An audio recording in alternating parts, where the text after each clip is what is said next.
मोदी का ऐलान, 3 जनवरी से 15 से 18 साल के बच्चों को लगेगा टीका। फ्रंटलाइन वर्कर्स और बुजुर्गों को बूस्टर डोज। पीएम मोदी के ऐलान पर बोले राहुल गांधी, केंद्र सरकार ने बूस्टर डोज को मेरा सुझाव मान लिया। पुलिस पर आपत्तिजनक बयान देकर फंसे नवजोत सिंह सिद्धू, चंडीगढ़ डीएसपी को दी थी चुनौती, डीएसपी ने लाइव आकर की निंदा। आज जेडीयू के जिला प्रभारियों और जिलाध्यक्षों की अहम बैठक, संगठन की मजबूती को लेकर बुलाई गई बैठक। कोरोना के गहराते संकट के बीच आज बिहार का दौरा करेंगे केंद्रीय टीम, केंद्र ने 10 राज्यों में भेजी अपनी टीम।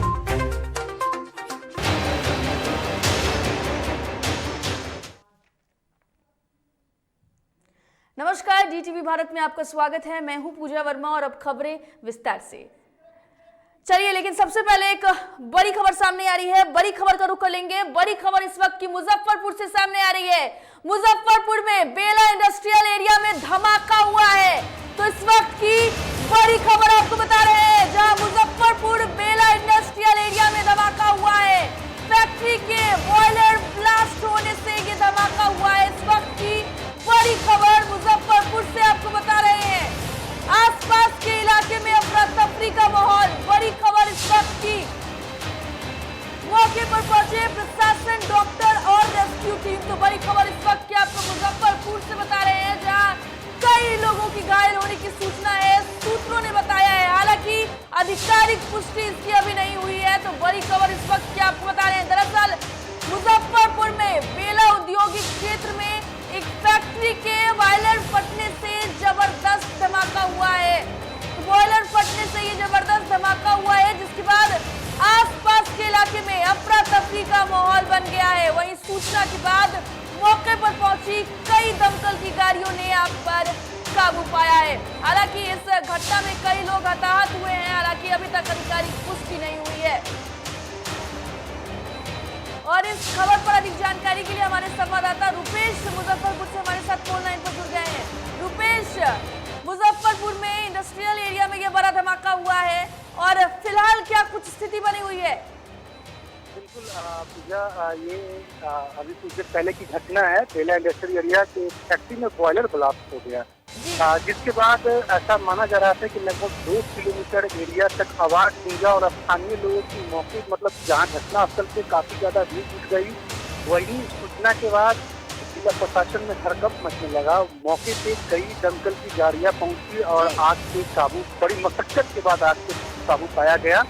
वहीं मौके पे डीएम और एसएसपी खुद मौजूद रहे और मामले में एसएसपी ने बताया कि लगभग 5 से 6 लोगों को अस्पताल पहुंचाया गया है, जिसमें कुछ लोगों की मौत की बात सामने आ रही है। हालांकि कितने लोगों की मौत हुई इसका अभी तक आधिकारिक तौर पे खुलासा नहीं हो पाया।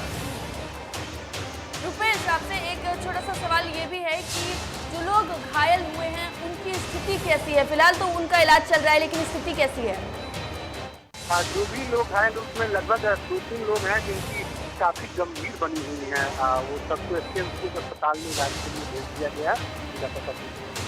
बिल्कुल रुपेश, बेहद शुक्रिया तमाम जानकारी के लिए। तो देखिए, मुजफ्फरपुर से ये बड़ी खबर सामने आ रही थी, जहां आपको बता दें कि इंडस्ट्रियल एरिया में बॉयलर फटने से धमाका हुआ, आग लग गई। आसपास में अफरा तफरी का माहौल देखने को मिला, जिसके बाद से सभी घायलों को अस्पताल में भर्ती कराया गया है। देखिए, यही वो तस्वीरें हैं जो हम आपको दिखा रहे हैं। मुजफ्फरपुर में जिस तरीके से ये ब्लास्ट हुआ है, उसकी तस्वीरें हम आपको दिखा रहे हैं। देखिए कितनी भयानक ये ब्लास्ट थी, कितनी तरीके से यहाँ पर आग लग गई थी। वो भयावह तस्वीर जो है वो अंदाजा इसी से लगाया जा रहा है, जिस तरीके से ये तस्वीरें सामने आ रही हैं। तो देखिए, तस्वीरों के जरिए आप देख सकते हैं कि किस तरीके से ये धमाका कितना भयावह था। हालांकि जो लोग घायल हुए हैं, हमारे संवाददाता रुपेश ने जानकारी दी है कि उसे अस्पताल में भर्ती कराया गया है, उनका इलाज फिलहाल जारी है। हालांकि अगर बात करें तो अफरा तफरी का माहौल जरूर बन गया था और ऐसे में आपको बता रहे हैं कि प्रशासन जो है वो मौके पर पहुंची, डॉक्टर, रेस्क्यू टीम सभी मौके पर पहुंचे और इस तरीके से कई लोग जो घायल हुए थे उन्हें अस्पताल में भर्ती कराया गया है।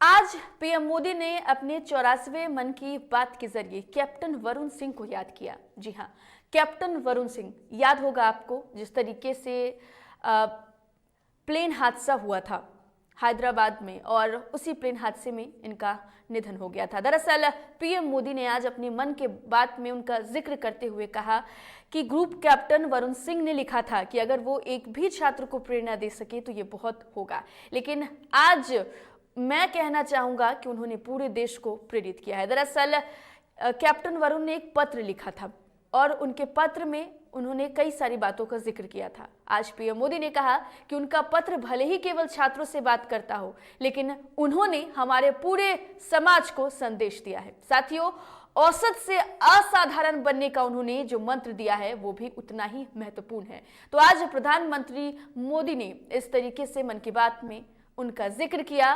कैप्टन वरुण ने किस तरीके से देश को औसत से असाधारण बनने का जो मंत्र दिया है वो सीख लेने की जरूरत है। इसको लेकर प्रधानमंत्री मोदी ने भी जिक्र किया और कई सारी अहम बातें आज मन के जरिए उन्होंने कही है। उन्होंने आने वाली पीढ़ियों की चिंता की।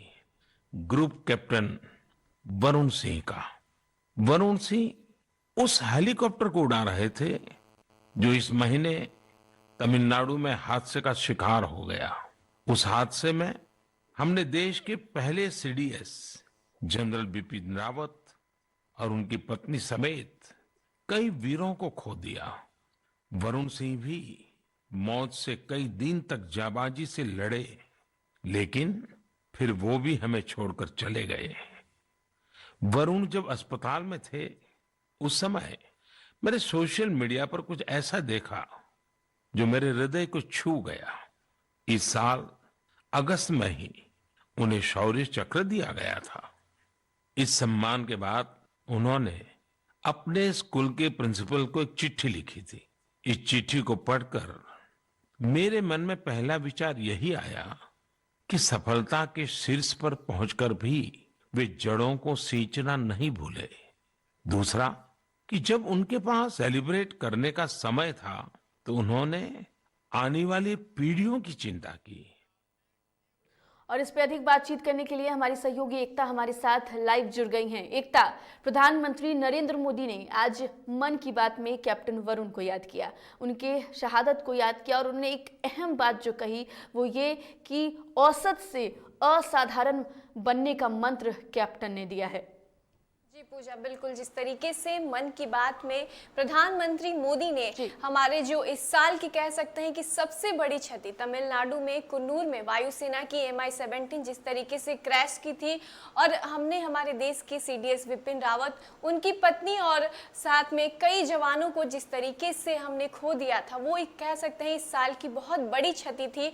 और आज 2021 की ये आखिरी मन की बात में प्रधानमंत्री मोदी ने ग्रुप कैप्टन वरुण सिंह की चर्चा की, जिस तरीके से उनका हौसला अफजाई किया वो सच में काबिले तारीफ था पूजा। और कहीं ना कहीं ये जरूरी है क्योंकि जिस तरीके से हमारी तीनों सेना की बात करें, जल थल और वायु की तीनों सेना जिस तरीके से भारत की रक्षा करता है, तो उनकी तारीफ करना जो है वो लाजमी है। और जिस तरीके से पीएम मोदी ने उनकी सराहना की कि कैसे अंतिम सांस तक उन्होंने जिंदगी और मौत के बीच के लिए जिस तरीके से जंग लड़ी, वो सच में काबिले तारीफ थी। और पीएम मोदी ने ये भी कहा कि उनकी जो पहले की अगर बात करें, जब वो अस्पताल में भर्ती थे तो उनके पहले उन्होंने एक पत्र लिखा था। जब उनको शौर्य से नवाजा गया था तब उन्होंने एक पत्र लिखा था, अपने प्रिंसिपल को लिखा था, जहां उन्होंने कहा था कि मेरे स्कूल में मैं ये उम्मीद करता हूं कि जितने भी स्टूडेंट हैं उनको भी जो आर्मी से रिलेटेड जो भी पढ़ाई हो उन सब की सुविधा दी जाए ताकि जो स्टूडेंट है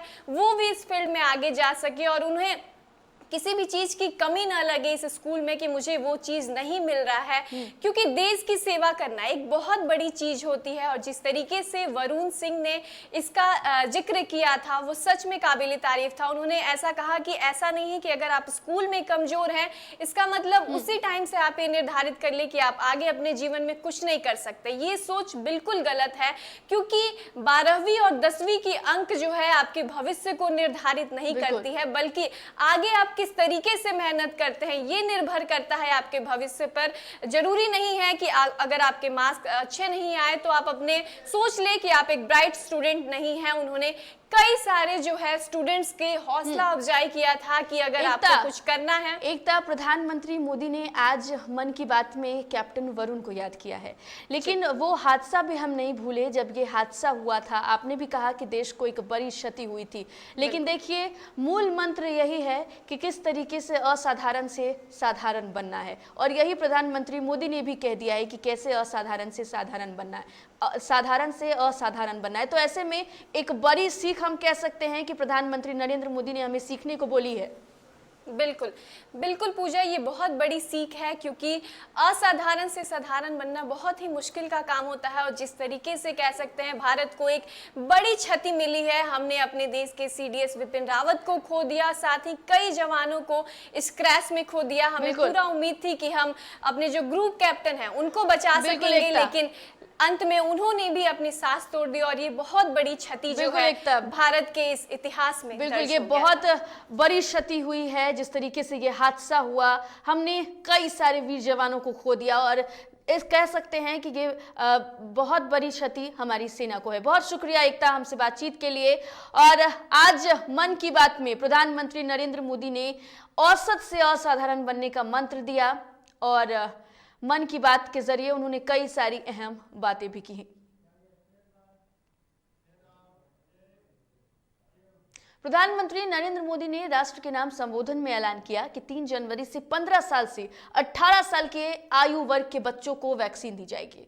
उन्होंने कहा कि सरकार ने फैसला किया है कि 10 जनवरी से हेल्थ केयर और फ्रंटलाइन वर्कर्स को प्रिकॉशन डोज दी जाएगी। साथ ही 10 जनवरी से 60 साल से अधिक आयु के बुजुर्ग या गंभीर बीमारी से पीड़ितों को डॉक्टर की सलाह पर प्रिकॉशन डोज यानी कि बूस्टर डोज दी जाएगी। कोरोना के खिलाफ लड़ाई में स्वास्थ्य कर्मियों और अग्रिम मोर्चे के कर्मियों के योगदान को याद करते हुए प्रधानमंत्री मोदी ने कहा है कि देश को सुरक्षित रखने में उनका बहुत बड़ा योगदान है। वैक्सीनेशन को आज जब 11 महीने पूरे हो चुके हैं, तो सारी चीजों का वैज्ञानिकों ने जो अध्ययन किया है और विश्व भर के अनुभवों को देखते हुए आज कुछ निर्णय लिए गए हैं। इस निर्णय को आप सबके साथ साझा करना चाहिए। साथियों, 15 साल से 18 साल की आयु के बीच के जो बच्चे हैं, अब उनके लिए देश में वैक्सीनेशन प्रारंभ होगा। 2022 में 3 जनवरी को सोमवार के दिन से इसकी शुरुआत की जाएगी। ये फैसला कोरोना के खिलाफ देश की लड़ाई को तो मजबूत करेगा ही, स्कूल कॉलेजों में जा रहे हमारे बच्चों की और उनके माता पिता की चिंता भी कम करेगा। साथियों, हम सबका अनुभव है कि जो कोरोना वॉरियर्स हैं, हेल्थ केयर और फ्रंटलाइन वर्कर्स हैं, इस लड़ाई में देश को सुरक्षित रखने में उनका बहुत बड़ा योगदान है। वो आज भी कोरोना के मरीजों की सेवा में अपना बहुत समय बिताते हैं। इसलिए प्रिकॉशन की दृष्टि से सरकार ने निर्णय लिया है कि हेल्थ केयर और फ्रंटलाइन वर्कर्स को वैक्सीन की प्रिकॉशन डोज भी प्रारंभ की जाए। वहीं प्रधानमंत्री मोदी के इस फैसले पर विभिन्न राजनीतिक दल की तरफ से प्रतिक्रिया भी सामने आ रही है। उनके इस फैसले की तारीफ की जा रही है। कांग्रेस नेता और केरल के वायनाड से सांसद राहुल गांधी ने भी पीएम मोदी की तरफ से किए गए बूस्टर डोज के ऐलान को बिल्कुल सही कदम करार दिया है। राहुल गांधी ने ट्वीट करते हुए उन्होंने कहा कि केंद्र सरकार ने बूस्टर डोज का मेरा सुझाव मान लिया है। ये एक सही कदम है। देश के जन जन तक वैक्सीन और बूस्टर की सुरक्षा पहुंचानी होगी। उत्तर प्रदेश विधानसभा चुनाव को देखते हुए बीजेपी के नेता ताबड़तोड़ प्रदेश का दौरा कर रहे हैं। प्रदेश की सत्ता में वापसी के इरादे से बीजेपी हर रणनीति पर काम कर रही है। ऐसे में केंद्रीय गृह मंत्री अमित शाह पार्टी की तैयारियों का जायजा लेने और उनके चुनावी अभियान को गति देने के लिए आज यूपी में होने वाले ताबड़तोड़ दौरों की शुरुआत करने वाले हैं। अमित शाह आज यूपी में कई जनसभाएं और रोड शो करेंगे।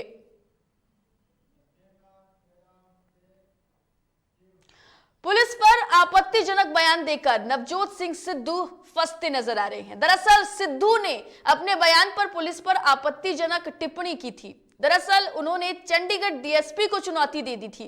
चुनौती देते हुए उन्होंने कहा था कि हमें अगर सुरक्षा ना दे तो रिक्शा वाले भी नहीं सुनेंगे। जिसके बाद चंडीगढ़ पुलिस के डीएसपी दिलेश्वर चंदेल ने एक वीडियो जारी किया है और इस वीडियो को जारी करते हुए उन्होंने पंजाब कांग्रेस के प्रधान नवजोत सिद्धू के बयान की निंदा की है और इसे शर्मनाक बताया। डीएसपी दिलेश्वर चंदेल ने सिद्धू पर निशाना साधते हुए कहा कि सियासत की रंगत में ना भूले, इतना ना डूबे कि वीरों की शहादत को भी भूल जाए। डीएसपी ने कहा कि बड़ी शर्म वाली बात है कि इतने सीनियर लीडर अपने ही फोर्स के बारे में ऐसे शब्दों का प्रयोग करते हैं। नवजोत सिंह सिद्धू अपने एक साथी ਨੂੰ ਕਹਿ ਰਹੇ ਹਨ, ਵੇਖੋ ਮੁੰਡਾ ਗਾਡਰ ਵਰਗਾ ਪੀਲੀ ਜੈਕਟ ਵਾਲਾ ਖੰਗੂਰਾ ਮਾਰ ਕੇ ਥਾਣੇਦਾਰ ਦੀ ਪੈਂਟ ਗਿੱਲੀ ਕਰ ਦੋ। ਬੜੇ ਸ਼ਰਮ ਵਾਲੀ ਗੱਲ ਹੈ ਕਿ ਇਸ ਤਰ੍ਹਾਂ ਦੇ ਸੀਨੀਅਰ ਲੀਡਰ अपनी ही फोर्स बारे इस तरह के शब्द बरतन और उन्होंने बेइज्जत करन। वही फोर्स उन्होंने हिफाजत करती है, उन्होंने फैमिली की हिफाजत करती है, उन्होंने राखी करती है। जे एडी गल है तो यह फोर्स नूं वापस करके अपने आप घूमन 10-10 20-20 बंदे एक कंपनी अपने नाल लई घूमते हैं। फोर्स तो बिना तो रिक्शे वाला भी इन्हां दा कहा नहीं मनता। सो मैं दिलशेर सिंह चंदेल डीएसपी इस गल की पुरजोर शब्दों के नाल निखेधी करता हूं। जेडीयू के पटना स्थित प्रदेश कार्यालय में आज एक अहम बैठक चल रही है। जेडीयू के प्रदेश अध्यक्ष उमेश सिंह कुशवाहा ने इस बैठक की जानकारी दी थी। दरअसल इस बैठक में सभी जिलों के प्रभारियों और जिला अध्यक्षों को आमंत्रित किया गया है। उन्होंने बताया था कि संगठन की मजबूती को लेकर यह बैठक की गई है और दरअसल अगर बात करें तो इस बैठक को लेकर जो बातें सामने आ रही थी कि संगठन को किस तरीके से मजबूत किया जाए उस पर जोर देना है, तो ये बैठक जो है वो जारी है। हालांकि किसी भी मीडिया कर्मी को अंदर जाने की इजाजत नहीं है। पार्टी लगातार संगठन की मजबूती के लिए अभियान चला रही है और ऐसे में पार्टी को जमीनी स्तर से कैसे धारदार बनाना है, कैसे इसको मजबूत करना है, इसको लेकर के आज इस बैठक को किया जा रहा है।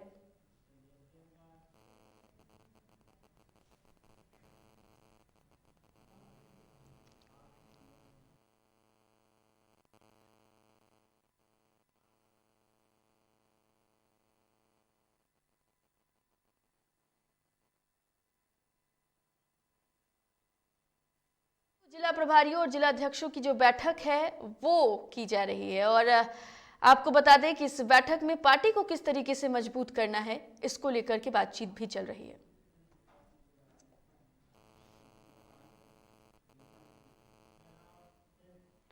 दरअसल बिहार सरकार ने एक नोटिस जारी किया है। इस नोटिस के जरिए स्कूलों में मीडिया कर्मियों की इजाजत बिना प्रिंसिपल के अंदर जाने की नहीं है। अब इसको लेकर के एलजेपीआर के नेता चंदन सिंह ने बयान दिया है। उन्होंने कहा है कि सरकार ने जिस तरीके से शिक्षा विभाग में जो भी परेशानियां हैं, जो भी कमियां हैं, उसको छिपाने के लिए उन्होंने ये नोटिस जारी किया है। जो अभी तुगलकी फरमान एक जारी किया है, शिक्षा विभाग ने सभी मीडिया कर्मियों को, खास करके इलेक्ट्रॉनिक मीडिया कर्मियों को अपने विद्यालय में जाने से सीधा रोका है।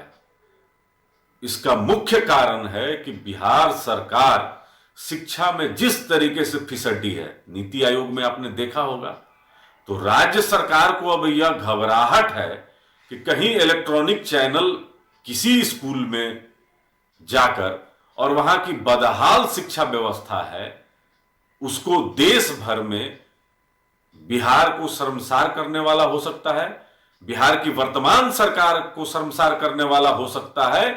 इसी के मद्देनजर राज्य सरकार ने एक फैसले को निकाला है जिसमें कोई भी इलेक्ट्रॉनिक चैनल या कोई भी पत्रकार बिना राज्य सरकार के अनुमति के उसमें नहीं जा सकता है। लोक जनशक्ति पार्टी रामविलास इसका विरोध करती है, क्योंकि देखिए जो मीडिया कर्मी होते हैं, पत्रकारिता होती है, वह लोकतंत्र में चौथा स्तंभ होता है। और चलिए इस पर अधिक बातचीत के लिए हमारी सहयोगी सृष्टि हमारे साथ लाइव जुड़ गई हैं। सृष्टि, चंदन सिंह ने इसे तुगलकी फरमान बता दिया। इन्होंने साफ तौर पर कह दिया है कि अपनी कमियों को छुपाने के लिए बिहार सरकार ने ये नोटिस जारी किया है। पूजा, जिस तरीके से बिहार की शिक्षा व्यवस्था पर हमेशा से सवाल उठता रहा है, हमेशा राज्य सरकार इस घेरे में रहती है, शिक्षा व्यवस्था को लेकर घेरे में रहती है। ऐसे में इन्होंने जो नोटिस जारी किया है उसमें यह साफ तौर पर कहा गया है कि बिना राज्य सरकार की अनुमति से कोई भी मीडिया कर्मी स्कूल में नहीं घुस सकता है, कुछ भी रिकॉर्ड नहीं कर सकता है, और स्पेशली इलेक्ट्रॉनिक मीडिया। और इसी पर लोजपा रामविलास के प्रवक्ता चंदन सिंह ने नीतीश कुमार को घेरा है और राज्य सरकार पर बहुत गंभीर आरोप लगाया है। पूजा, उन्होंने साफ तौर पर यह कह दिया है कि सरकार जो है, बिहार सरकार, वो बिहार की शिक्षा व्यवस्था को छुपाना चाहती है, बदहाल शिक्षा व्यवस्था जो है बिहार की, उसको छिपाना चाहती है।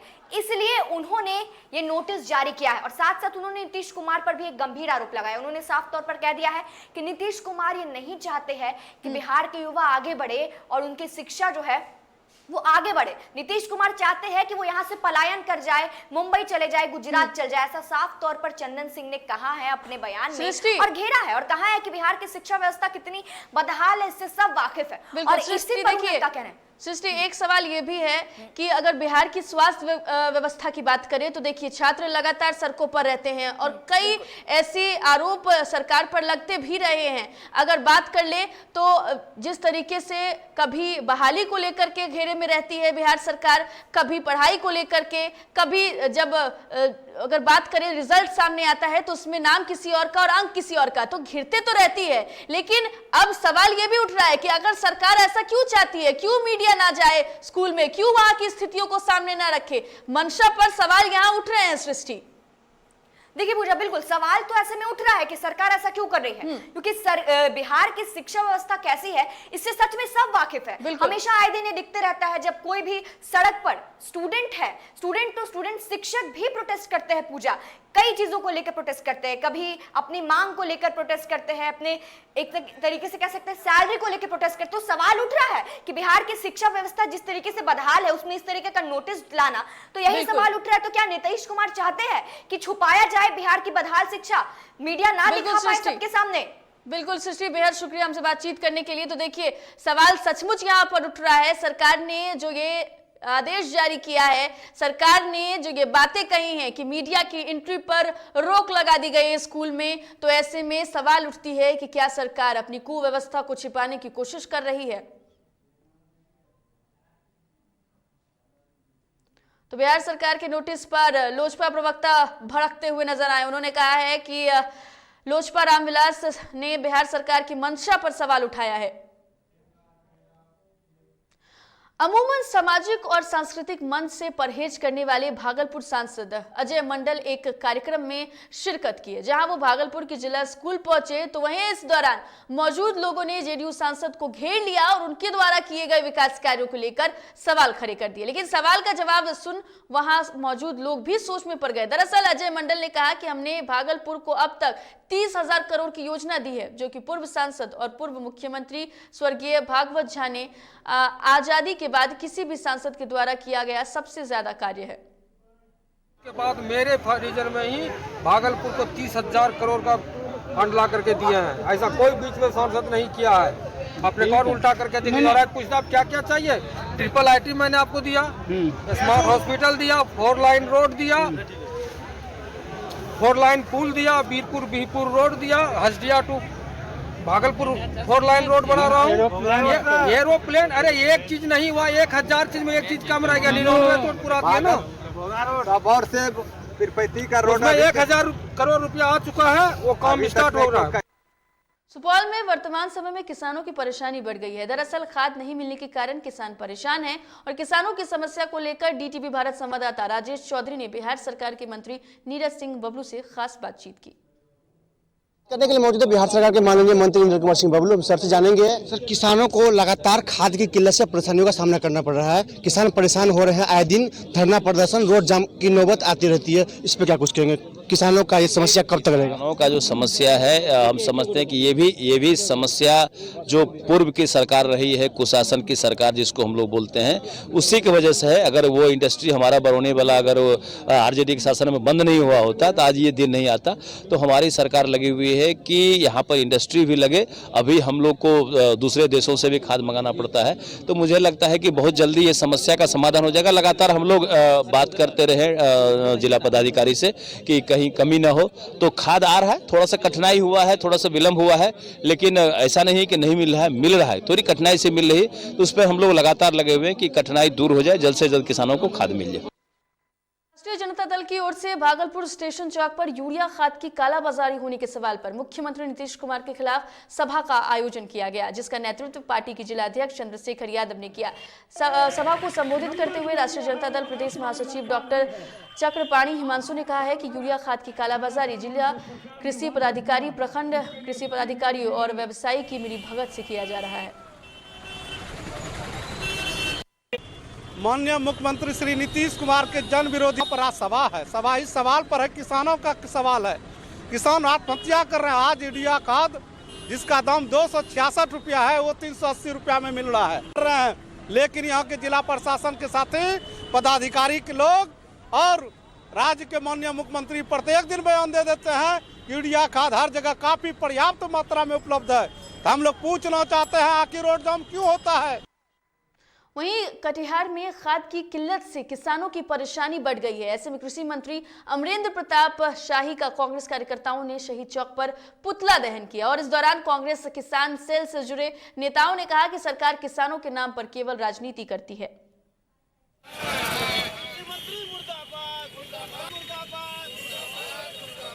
शासन बाबू के राज में अमरेंद्र प्रसाद सिंह जी ऐसे कृषि मंत्री हैं जिनके राज में केवल कालाबाजारी ही हो रहा है।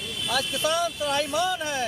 आज डीएपी नहीं मिल रहा है, यूरिया नहीं मिल रहा है, कालाबाजारी हो रहा है। ये तमाम मांग को लेकर आज कांग्रेस किसान के जिला अध्यक्ष के नेतृत्व में आज किसान कांग्रेस उपाध्यक्ष दिलीप कुमार विश्वास जी के नेतृत्व में हम लोगों ने एक कृषि मंत्री का पुतला फूंक कर करके ये आह्वान करने का काम किए हैं कि ये किसान विरोधी सरकार जो है ये किसानों पर जो है पिछले 3 कृषि कानून काला कानून को किसान ने जो आंदोलन किया था वो किसान के दबाव में, जनता के दबाव में वापस लिया।